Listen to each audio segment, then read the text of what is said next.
was horrified to see that I wrote something wrong. When I was writing equation for a real gas, equation of state for a real gas, I wrote P equal to N R T over V minus B minus N A squared over V squared.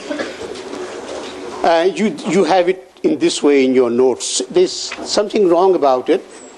It is, since A is a constant, there is no point in taking a constant squared. A is A and it is N squared. Okay? And B also has an N over here, so that if you want to write it in terms of V, volume per particle, which is capital V over capital N, then P will come out to be, is it okay? Shouldn't it be K instead of R? Depending upon, okay, yeah, you are right in the sense that if it is, all right.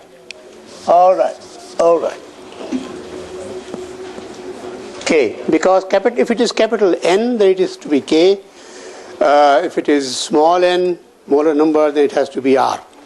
So P equal to, written usually as KT over V minus B minus A over V squared. So this is what you will keep in mind, and you will correct your notes accordingly.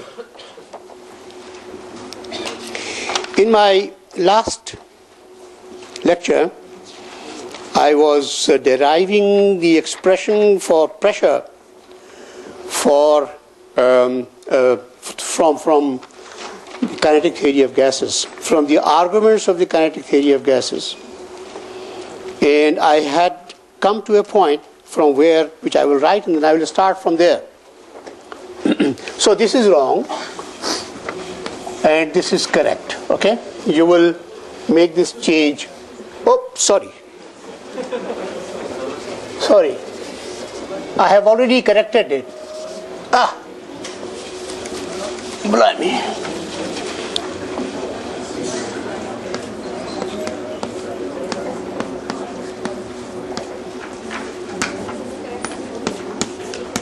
Sorry, it was already been corrected. Okay. Now, so I was here in the last lecture. 1/3 times rho times V squared average.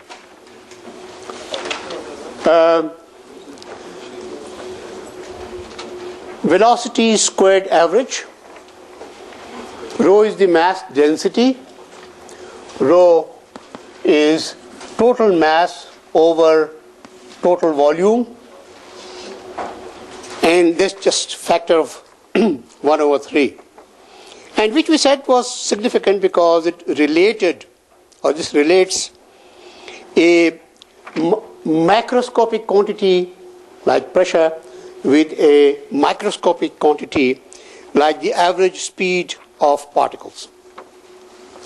And it is also, V square average, if you take a square root of it, is what is called RMS value. RMS root mean square speed. Root mean square of speed. And this is then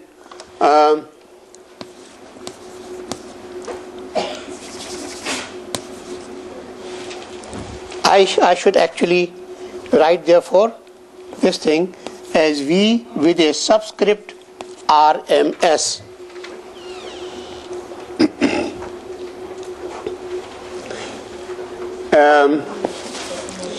So V RMS, root mean square speed, which we have defined as square root of the square of the average of the square. This from the relationship over here is 3 times pressure over density square root, and this would be, if you are using the equation of state P is equal to nRT for an ideal gas, then this will be this divided by, I will write this M with a subscript M to show a molar mass. This will be a molar mass, mass of a mole of a substance.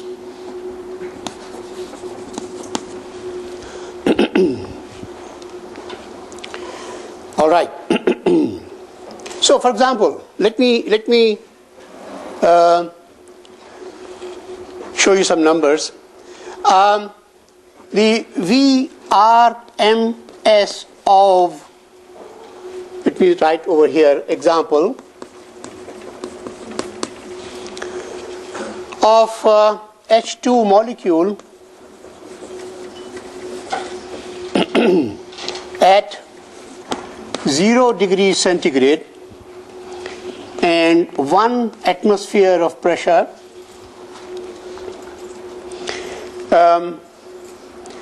at which the density of this material H2 gas is 8.99 times. Okay, why not? Why don't I take it 9 times? That makes life easy. 9 times 10 to the power minus 2 kilogram per meter cubed. This is the density of, mass density of hydrogen molecules, hydrogen gas. And VRMS of this can be calculated. You know that P is 1 atmosphere. By the way, I haven't spoken of the units for pressure, and I will do that after I've finished with this.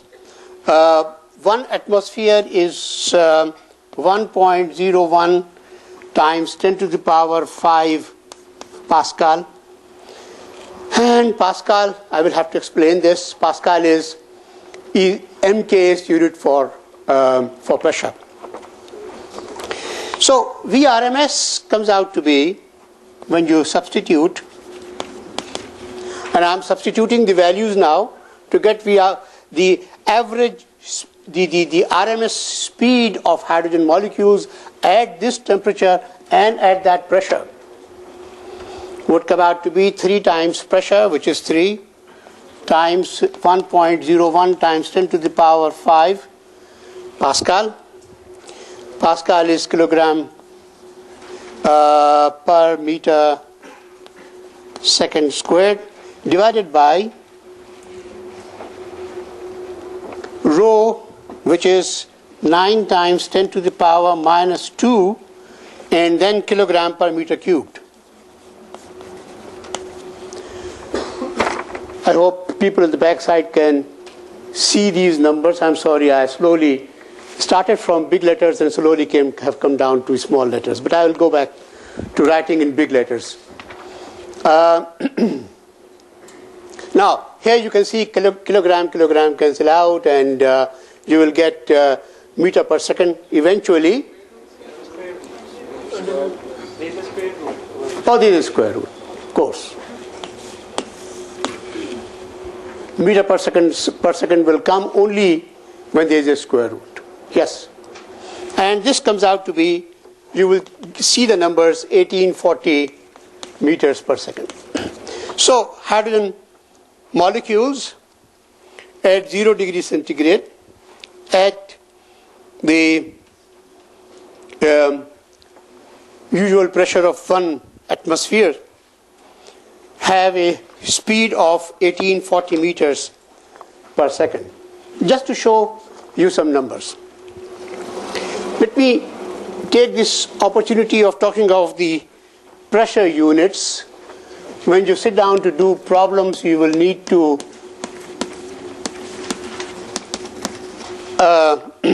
talk of,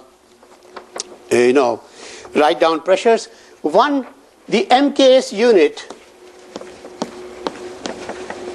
of pressure is Pascal. And Pascal, 1 Pascal is 1 Newton per meter squared. It is force per unit area. So force unit of force is Newton and meter squared. And Newton is, force is mass into acceleration, and therefore in terms of units, this will be, mass will be in kilograms, and acceleration, force into mass into acceleration, mass into acceleration. So kilograms, and acceleration would be in meter per second squared. So when you have a thing like this, then you have this unit 1 kg per meter second squared. This is the standard unit of pressure, but you have also heard of another unit called bar, which is about, this is in the olden units of dyne, when the unit of force was used as dyne. This is CGS units. So the force is measured in dynes and distance in centimeters, and usually this is 10 to the power 6 dyne per centimeter squared, and this happens to be 10 to the power 5 Pascal. Easy to remember.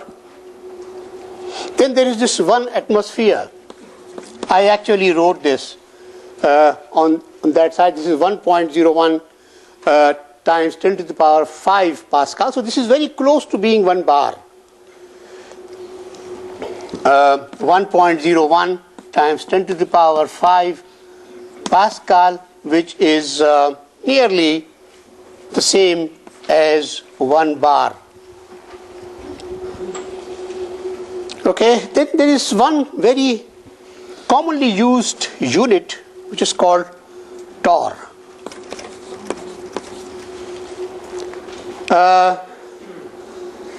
Torr is named after somebody called Torricelli. Poor fellow had his name truncated to Torr. It is not the Punjabi Torr. Okay, 1 torr is actually exactly equal to 1 millimeter mercury. So I'm actually talking of 2 units in the same line. Torr and millimeter mercury are the same. Millimeter mercury is what you measure with a column in which you put in mercury and you see how much it rises. And that is happens to be about 133.3 Pascal.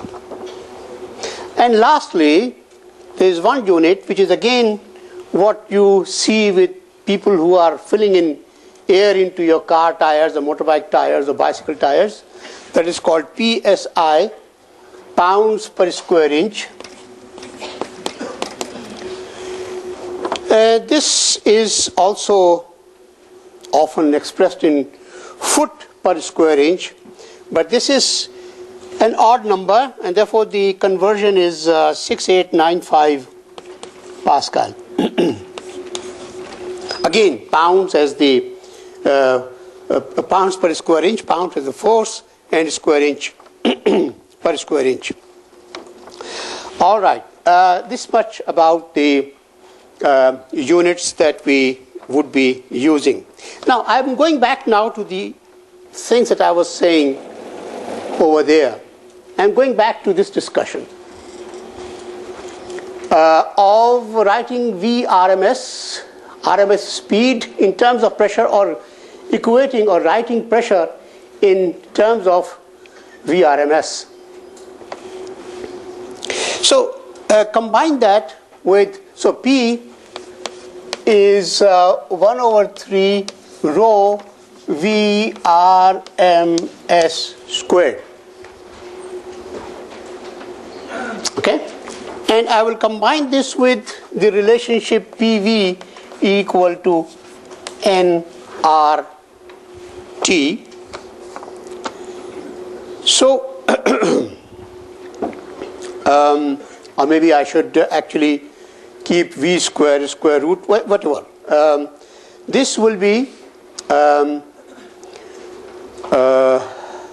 I can therefore write PV from here. I will write P times V equal to 1 over 3 times rho times V times VRMS squared. And because rho was defined as M over V, total mass over total volume, therefore this volume and volume cancel out and in this rho times V. So I will get this as equal to 1 over 3 total mass. ऊपर आएगा? So mass divided by volume and the denominator का volume. Okay.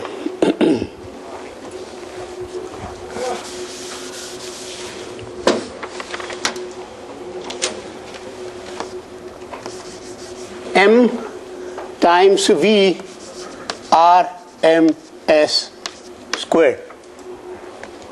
Okay. So pressure times volume comes out to be this. We can write this in various different forms. This M is total mass. Total mass is mass of individual particle multiplied by the number of particles, or it can be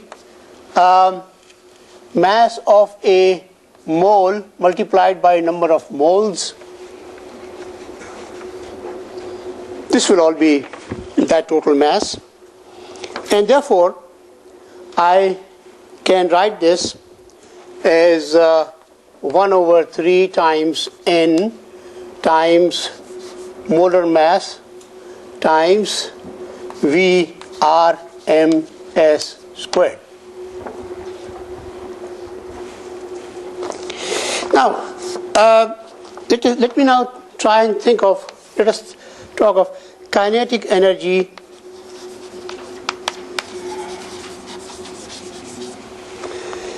of the ith particle.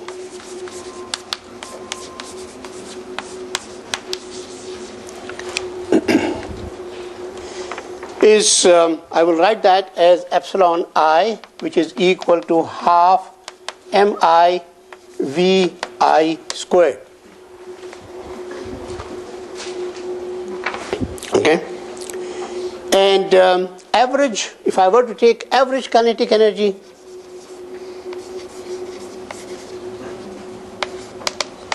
of a particle, that will be, I will write that with a bar, and that will be equal to half mi vi squared average, or v square average. And I will actually put this, make this I also disappear, so it will be m times v square average. So can you please explain this again? Sorry? The last thing, the kinetic energy. Can you please explain this again? This is that you are referring to? You are referring to this. The kinetic energy of a particle is given by this, half mv squared. Okay? So for each particle, the energy is this. And if you want to take the average kinetic energy of the collection of particles that you have, it will be something like this, where there is an average of velocity. We are assuming that all the particles have the same mass, so mass doesn't get any index I with it, and this is v square average. And this if you say average kinetic energy of n particles,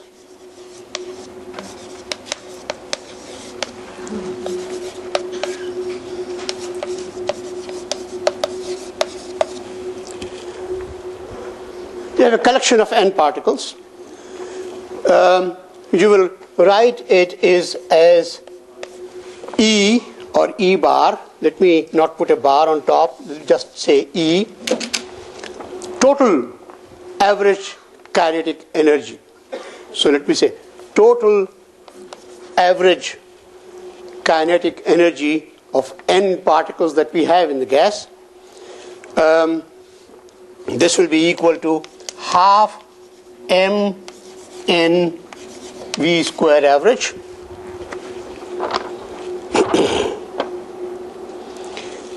And therefore compare this with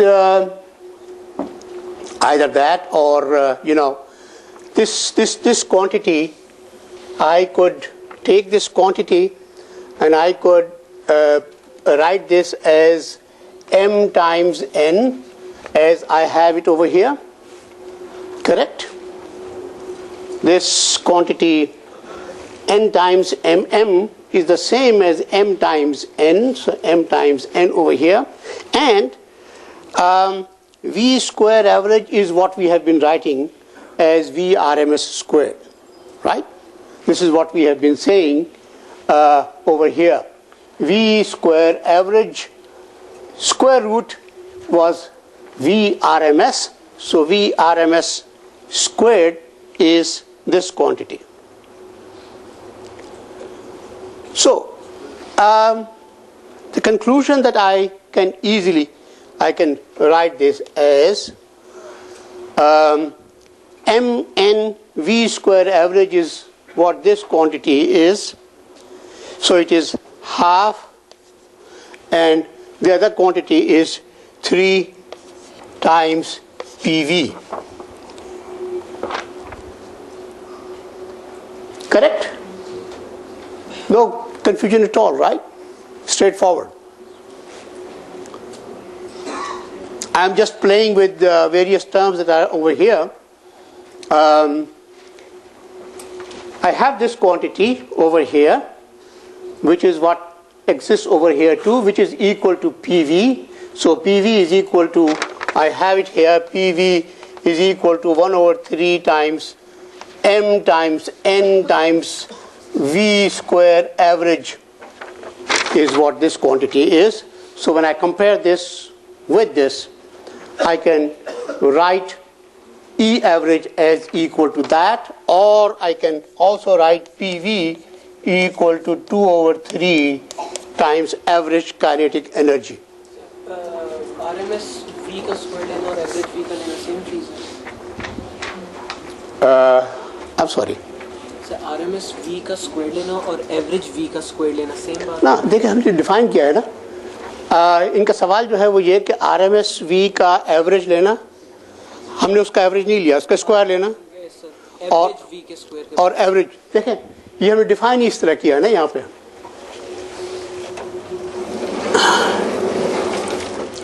ये definition है हमारी, ठीक है? तो इस वजह से वो तो बिल्कुल ये इसका स्क्वायर अगर लेंगे तो वो RMS स्क्वायर होगा, है ना? ये इंपॉर्टेंट रिलेशनशिप है जो हमारे सामने है. P times V is 2/3 over times E. This is true for ideal gas, क्योंकि हमने ये आइडियल गैस के रिलेशन से निकाला है ये. Okay,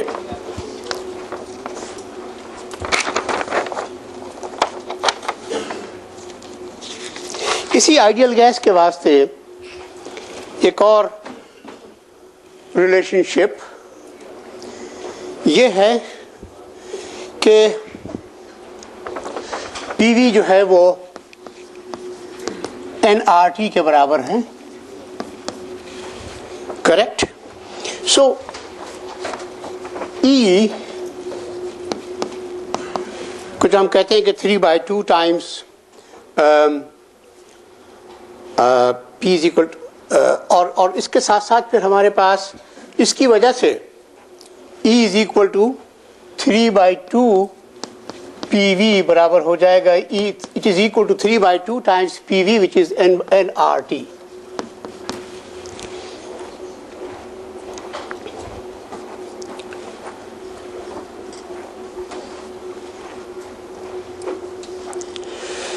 So average energy, kinetic energy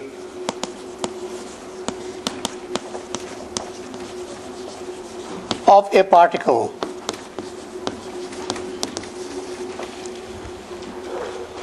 which we will write as this will be equal to what? यहाँ पे मैं आप लोगों की आसानी के वास्ते पर पार्टिकल की बात कर रहा हूँ ना मैं, और यहाँ पर मोल का रिलेशनशिप लिखा हुआ है, तो I will write it as NK. देखें ना कितनी आसानी के साथ हम NR और NR और NK को हम इंटरचेंजेबली लिख सकते हैं. NR और NK को, ये दो कांस्टेंट्स हैं गैस के, R और K, उनका रिलेशनशिप ये है. तो यहाँ पे ये चीज NK की तरह है. तो यहाँ if I were to write this for one particle, it will be equal to what? 3/2 kT. So this is interesting. Average kinetic energy of a particle of a gas is 3/2 kT, which actually defines temperature.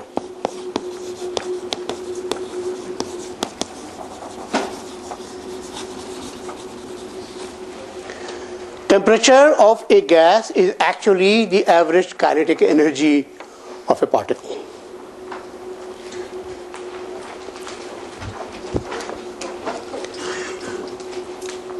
Okay? You will see it later. I just said this. Temperature describes the average kinetic energy of a particle. Okay? Is a measure of the average kinetic energy of the particle. You will see it later when you study statistical mechanics, if and when you do. Something will come out clearly that for every gas which is in the classical limit, classical gas, average energy of a particle, kinetic energy of a particle is exactly 3/2 kT. There the statement is not that it is true for ideal gases only. It will be true for other gases also, as long as they're in the classical limit. Okay? Other gases, but there is of course some condition that if they are non-ideal gases and there are interparticle interactions between them, then those interparticle interactions will have to be, have to have a particular form, so that then that is true, and that happens to be the case to be true in most of the cases. Okay. One important conclusion I draw from here is that I can write down, this is average kinetic energy. Average kinetic energy you will write for particle of mass m1 if the velocity is v1. This is the average kinetic energy of gas of mass m1. This is average kinetic energy of gas of mass 2, and so on. And I can say that all of them are 3/2 kT.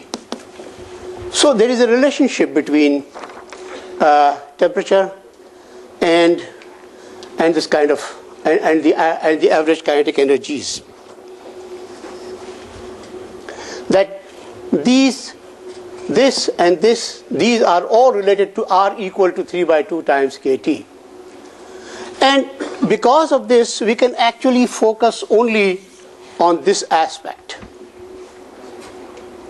That if you take two different gases with two different molecules with two different masses and then different average speeds given by, V1 RMS and V2 RMS, then this relation will hold. This will be true. We have come to this conclusion because of this, where we can write each one of these as equal to 3 by 2 kT, because each one of these is equal to this, therefore they are also equal to each other. So if they are equal to 3 by 2 kT, that means they are at the same temperature. They are at the same temperature, true, they are at the same temperature, and therefore they satisfy this kind of relationships. Kinetic energy, average speed be same? No, the question was, while it is true that this would be true when they are at the same temperature, which is of course true because they are at the same temperature, he is asking if it is also true that they have to have the same average speed. No, they don't have to have the same average speed. In fact, I will pick up an example over here which will tell you how this average speed, difference in average speed works out and how people make use of it. So I can write down this relationship, this one, as giving us V1 square average over V2 square average being equal to M2 over M1. Correct?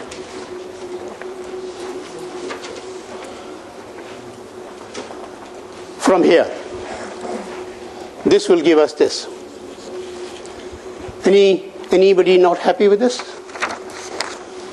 Wants me to explain things further? This is all very clear, very easy to follow. And this actually amounts to saying that V1 RMS, V RMS of particle 1 divided by V RMS of particle 2 of type 2 is equal to M2 over M1 square root.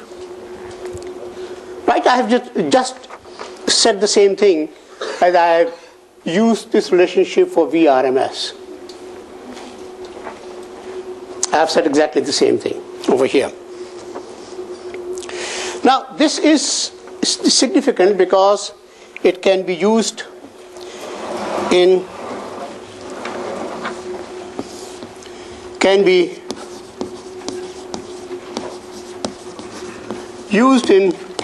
particle diffusion.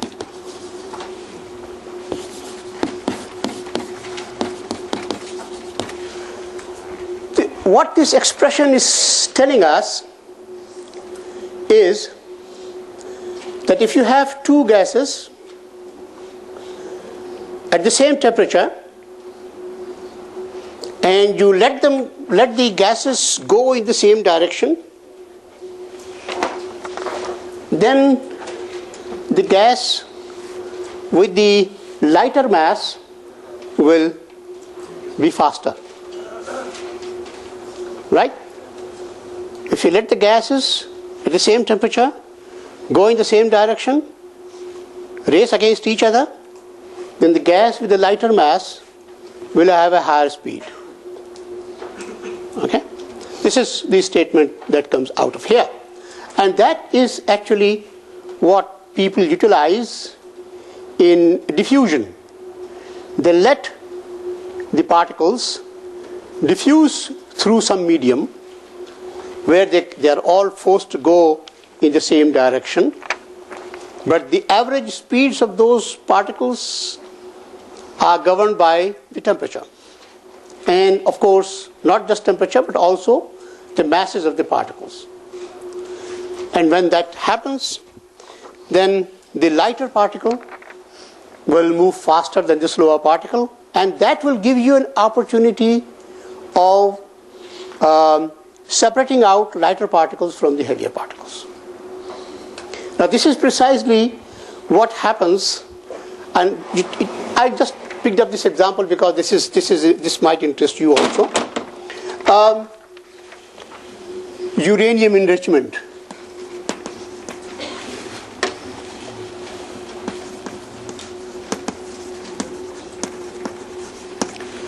Uranium enrichment is all about separating out two isotopes of uranium.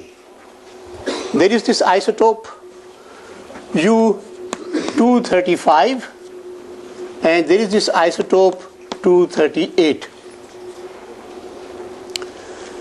And isotope 235 is very precious and 238 is not that precious.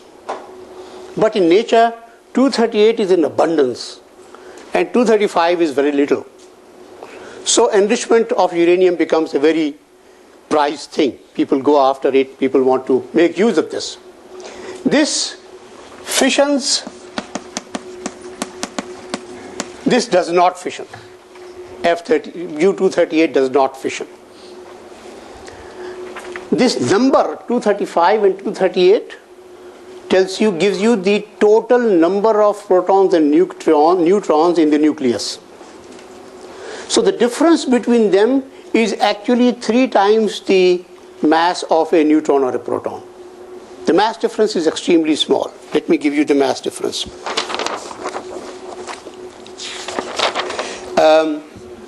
Mass of this is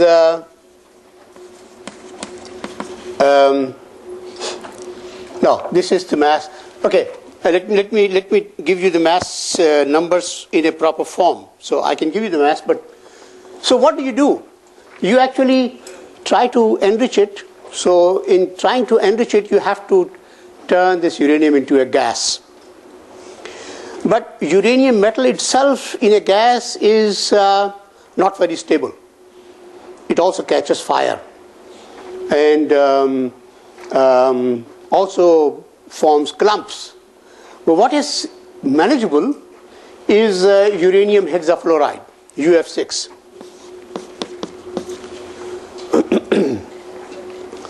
So you first of all take uranium metal and convert this into, with fluorine, turn this into uranium hexafluoride. So the mass of uranium hexafluoride, where this is 235, is 0.349 kilogram per mole. This is a very heavy metal because it comes right at the end of this periodic table. Very heavy metal.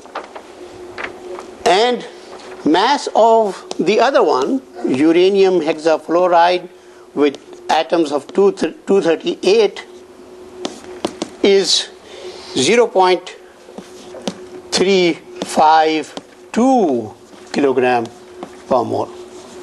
Imagine, only a difference of this much difference, 3 in 1,000. The difference is 3 in 1,000. And why is enrichment such a prized thing? Because in nature, there is something, natural uranium comes with these isotopes, has uranium-238 about 0.993 in concentration, or I could write down as 99.3%.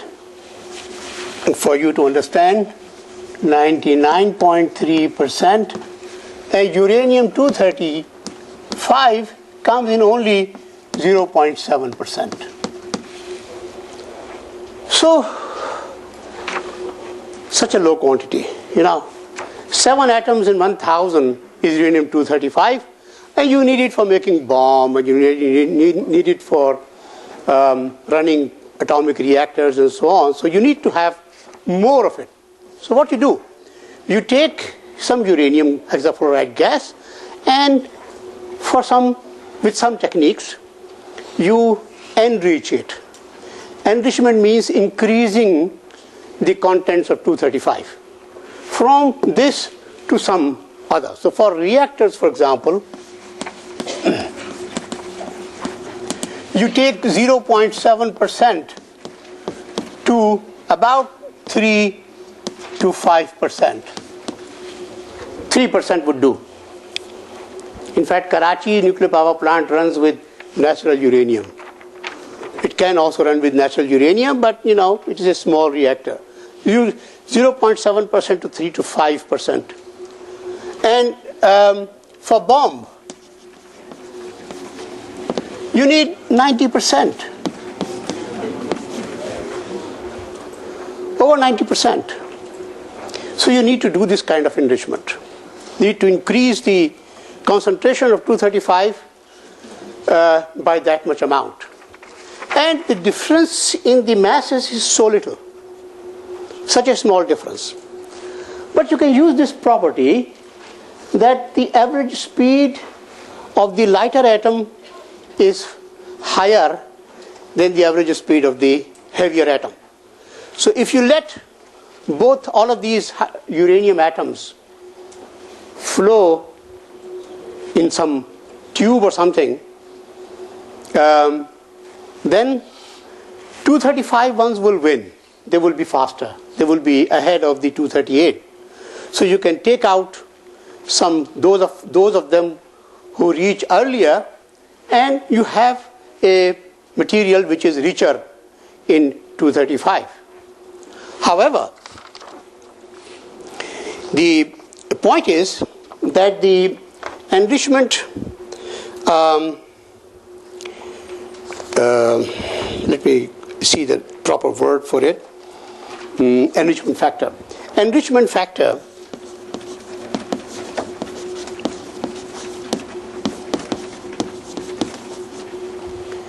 is, we'll call it alpha. It is actually M2 over M1 square root. Exactly the way it is given over there. And this for uranium happens to be, when you put 0. This is for 238. So I will put here, 238 and 235.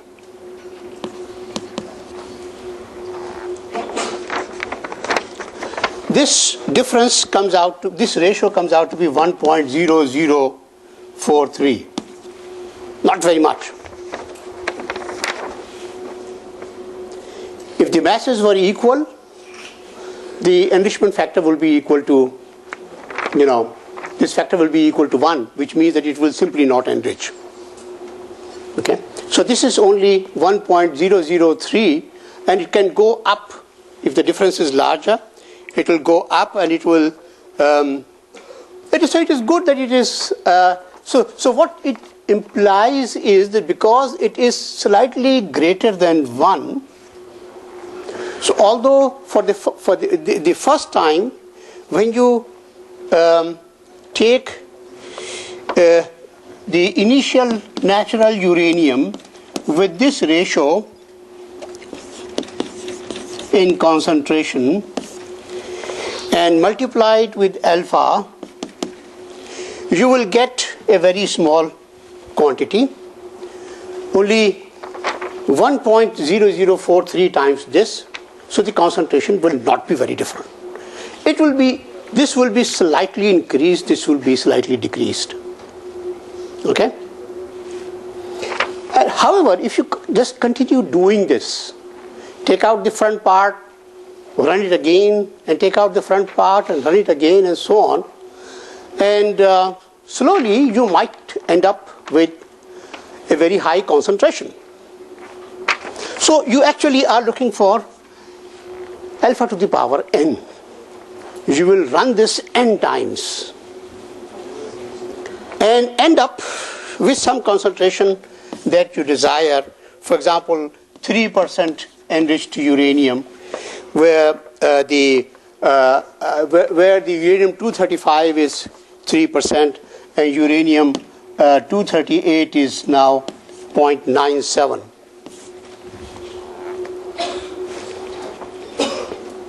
Just work it out. Alpha n will be equal to alpha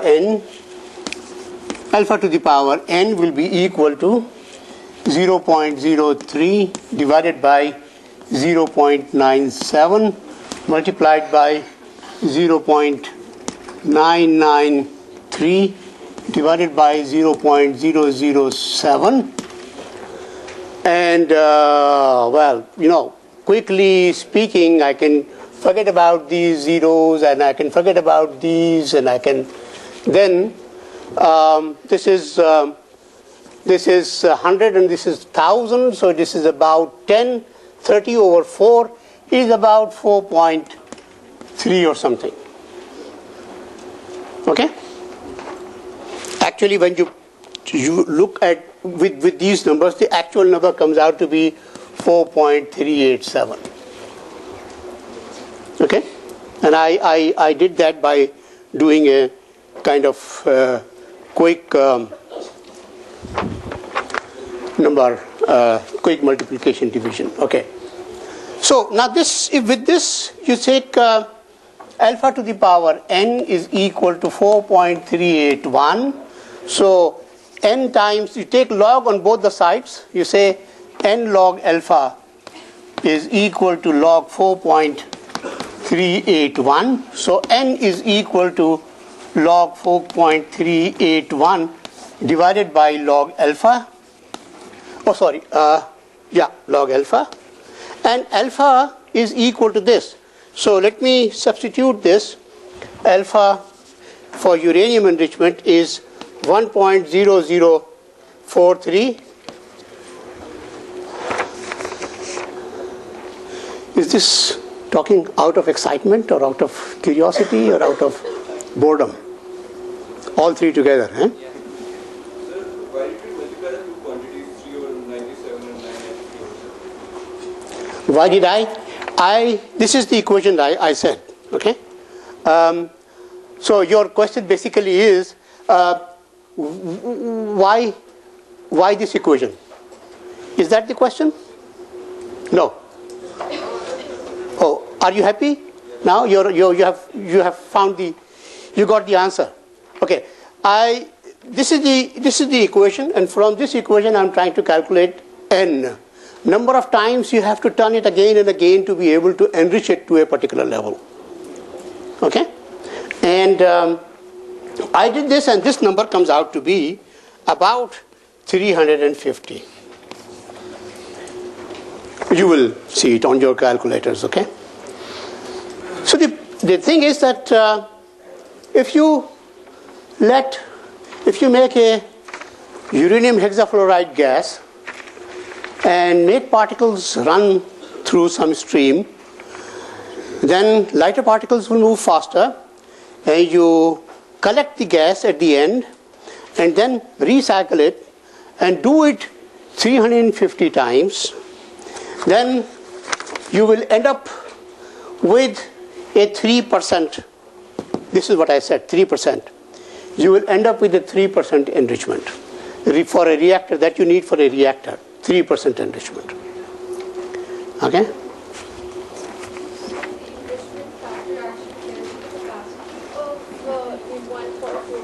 So enrichment factor?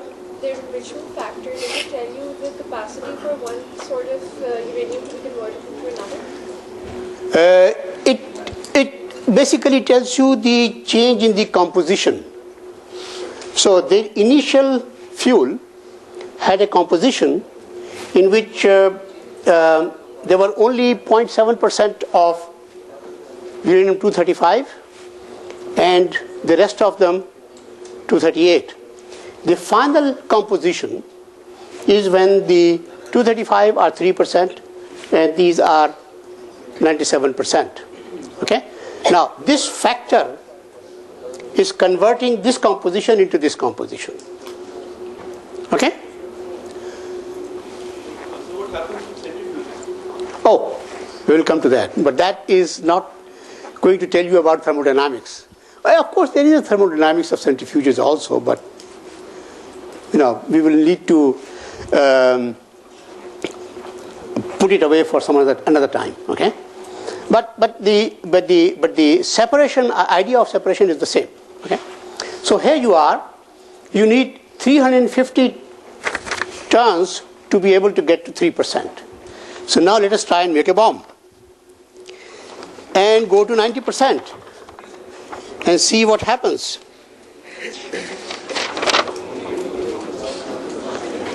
Okay? And if I go to, again, is this excitement or boredom or? Excitement ही होगी bomb जो आ गई bomb चला के excitement की होगी है. Okay. So this is excitement. I take it as excitement. Okay. Magnanimously. Okay. So here I have a situation making a bomb. Okay.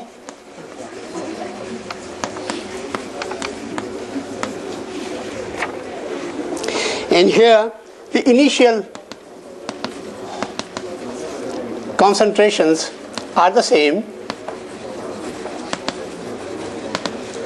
0.007 and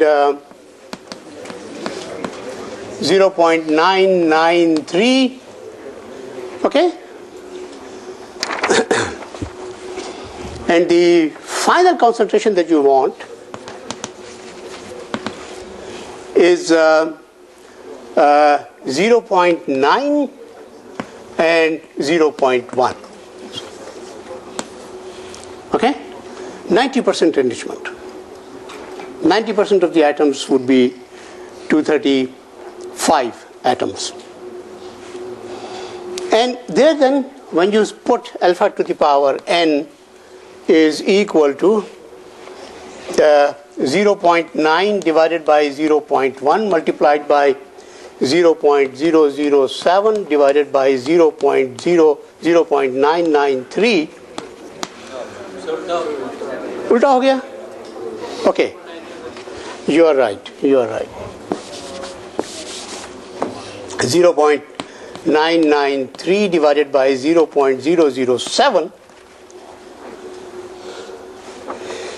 I will be calculating this quantity, and then I will take log of this, and I will take n the way I took over here. So n will come out to be 1670. This is very interesting actually, for going from 0.7% to 3%, you needed to let the gas pass through 350 times. And going from 0% to 90%, you actually only need to let it pass 1670 times. It is as if, suppose I have over here the scale. You have 0 over here and 100 over here. So 50 will be somewhere over here and 90 will be somewhere over here. And 10 will be here and 3 will be somewhere over here and initial will be somewhere right somewhere here. Okay? So we started from here. Imagine, starting from here to go up to this point, you needed 350 tons. 350 times you needed to pass the gas. But to go from here to here, you need only 1700 passes. Not more than 1700 passes. So it is actually, 350 is just about a quarter of, well, a little less than a quarter, but a small fraction, not a very small fraction of this. But the difference in concentrations over here is a very small fraction of this quantity. So by the time you come from this concentration to this concentration, it turns out, you will notice, you will see, you can see, do this number crunching yourself. By the time you enrich uranium from here to here, you have actually done about 20% of the job that you need to do to get to here, this point. You've done about 20% of the job, a large amount of job. So, now this is what was initially known as diffusion mechanism for enriching uranium. And even now in the world there are large diffusion plants that let the gas pass through porous substances and passing under pressure. And because of passing through porous substances, they have this difference of speeds, and that difference of speeds allows them to be separated. Okay, excitement finished.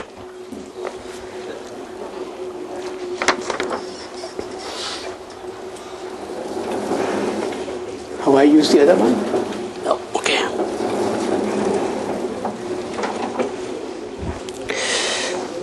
Let us now come down to from uranium enrichment. In the case of your question was about ultracentrifuges. The change of concentration is just about the same. There again, each centrifuge changes the concentration by a very small amount. And what you do is you put thousands of centrifuges, and after passing through the first centrifuge, it goes to the second centrifuge and the third centrifuge and so on. So it sort of passes through a large number of layers of centrifuges called cascades, and eventually when it comes out, it is 90% or so, whichever you want to get. And in fact, nowadays that you hear so much about everybody being worried about Iran saying, no, we are not going to make bomb, we are making only 5% or 20%, we are not going to make bomb. And everybody else is worried. It is only because of this fact that when you actually have done 5% enrichment or 20%, then it takes very little time to convert that into 90%. So this is why people are so worried about Iran's nuclear program. Okay, coming back to thermodynamics, work.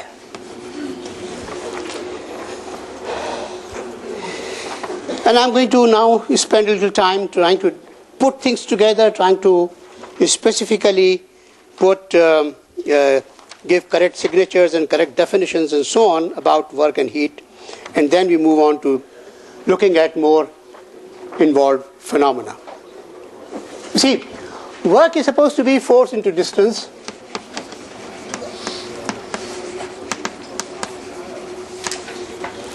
By definition. So if you write dW, this is equal to F times dx. And force is supposed to be pressure, since pressure is force per unit area. So force is therefore pressure times area times dx. And area times dx is volume, so pressure times volume. So P times dV is the work. And the convention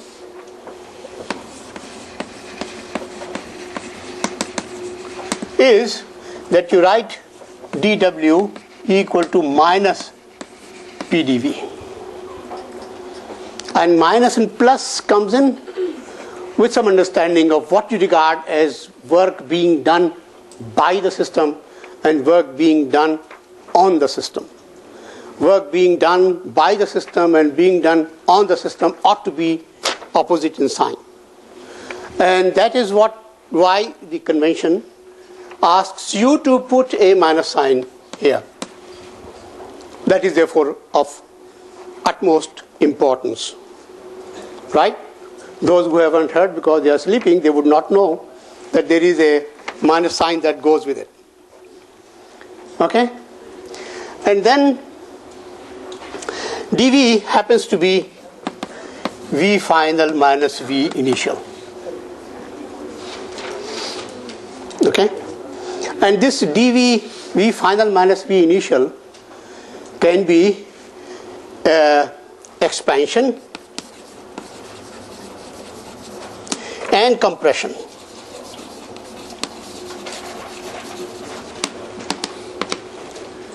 In expansion, dV is positive because final volume is larger than the initial volume.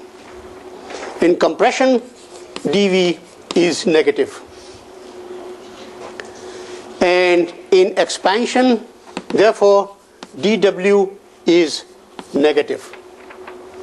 In compression, dW is positive.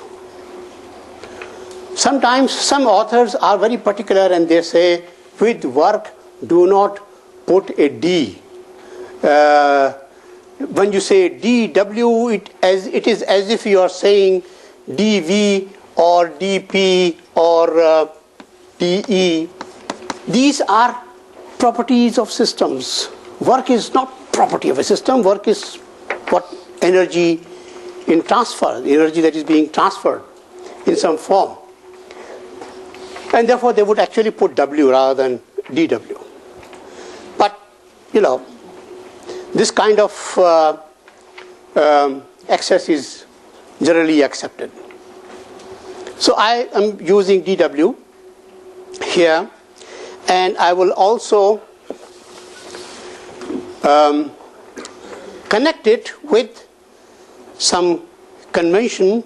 Expansion is when system expands, it works against the environment. So it works on the environment. So here system works.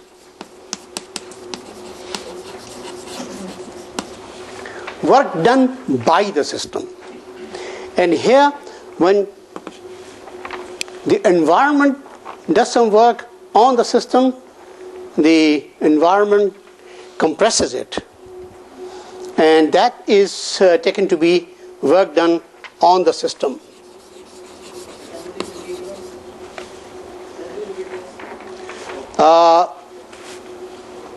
ये उंगलियां फेर देना काफी है repeat करने के लिए कि नहीं? Okay, on the system. Work done by the system. मैं इसको दोबारा लिख दूं यहाँ पे. Work by the system.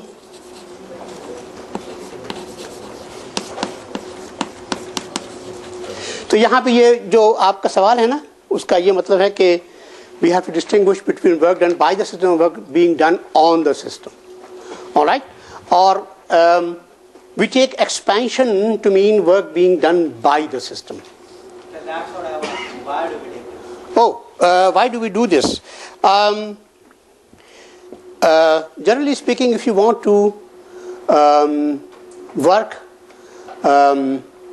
to make something move, if I have this machine with me and I want to make this chair move, I would have a lever that will come out and push it.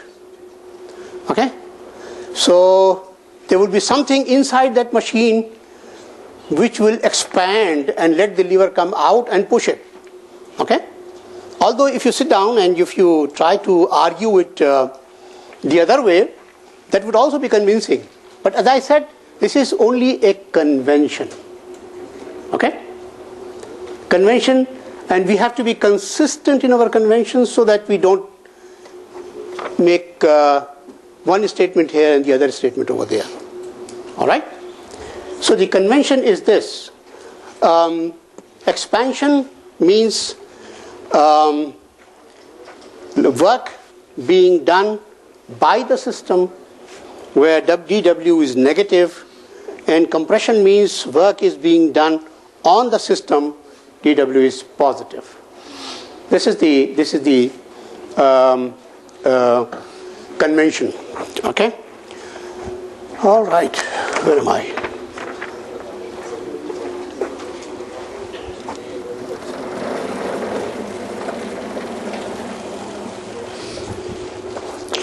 Now,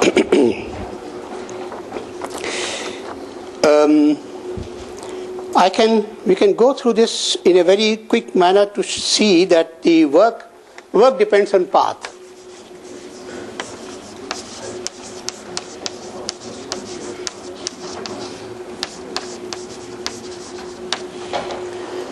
And the way you go from point 1 to point 2, that is what we mean by path, and work depends upon that. Work we will define as, although as minus PdV, but we will also integrate over this volume to make sure that this is total work that we are talking about. And we can take a quick example. We have volume on this side and pressure on this side, and we say volume initial here, and we say volume final here, and pressure initial here, and pressure final here. And we will say that this is our starting point, volume initial and pressure initial. And we go from here to this point, which we call final point, volume final and pressure final. And we adopt two paths, one going this way and then this way, the other one going this way and then this way. And then I will simply ask you to show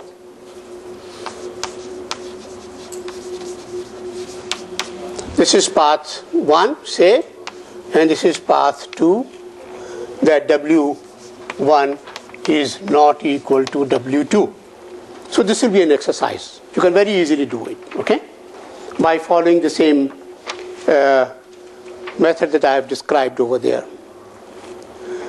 You will take path 1 and you will say, going from here to here, volume does not change, no work done. Okay?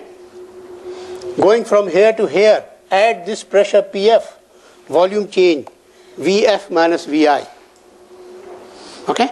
So path 1, W1 will be equal to 0 plus PF times VF minus VI. And W2 is going this way. You have pressure PI,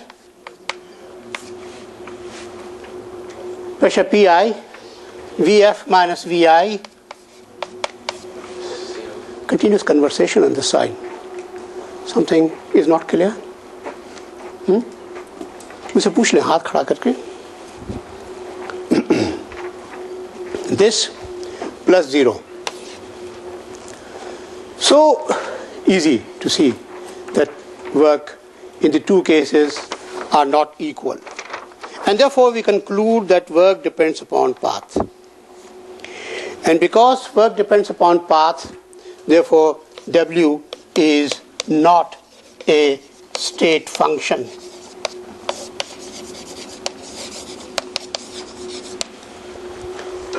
You can't say this is the point in this PV space over here and the W value of W is this much at this particular point. You can't do that. You can't say that because W is not a state property.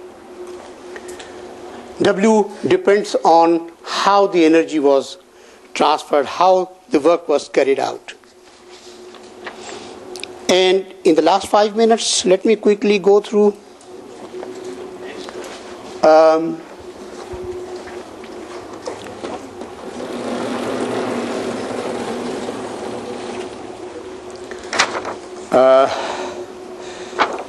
various different work under various different conditions. So A, work at constant volume.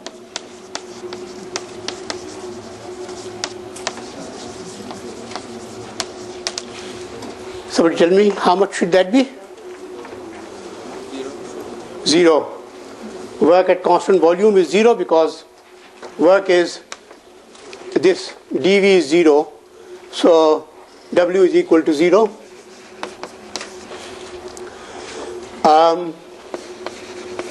Work at constant pressure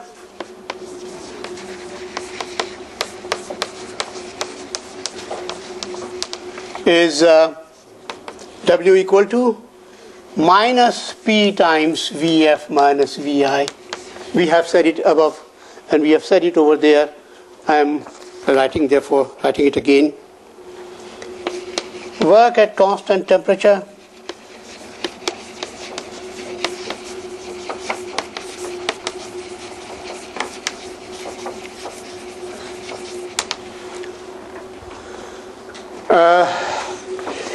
That will be when you can use some law, gas laws, use Boyle's law,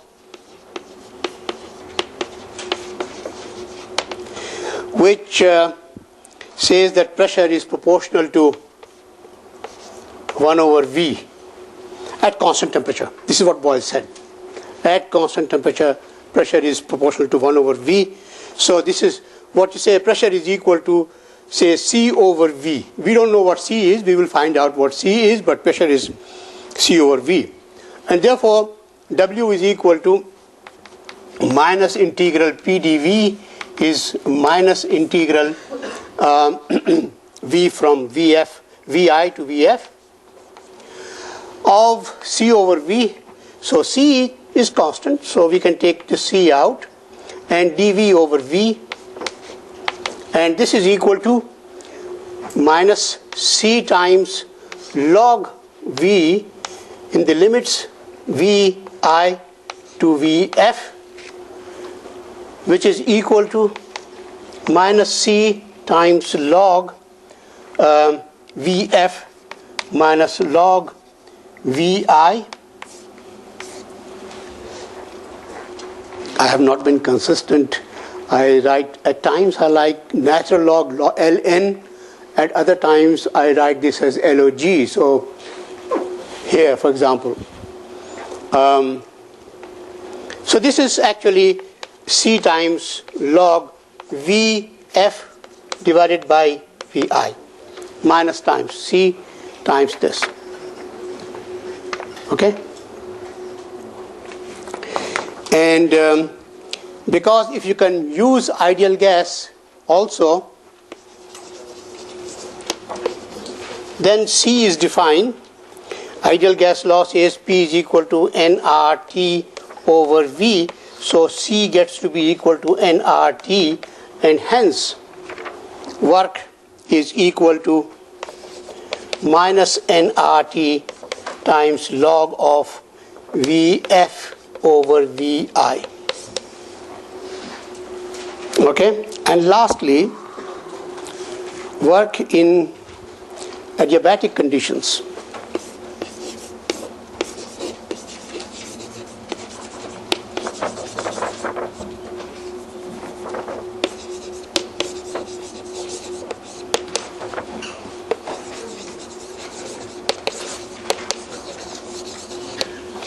Adiabatic conditions means no heat can enter or go out.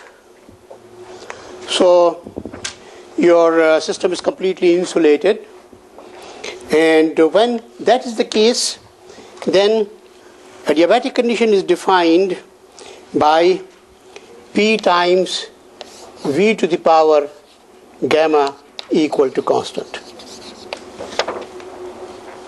where gamma happens to be Cp over Cv. Okay? And I think from here on you can easily work out what it would be for a gas. So, Cp over Cv. Okay. Heat capacities, ratio of heat capacities at constant pressure and constant volume. I am sorry I introduced it over here, but I am going to discuss this. It was only a page away. I was going to discuss Cp and Cv and the ratio. All right. Gamma is supposed to be again an important characteristic of substances. Okay. Any question? Thank you.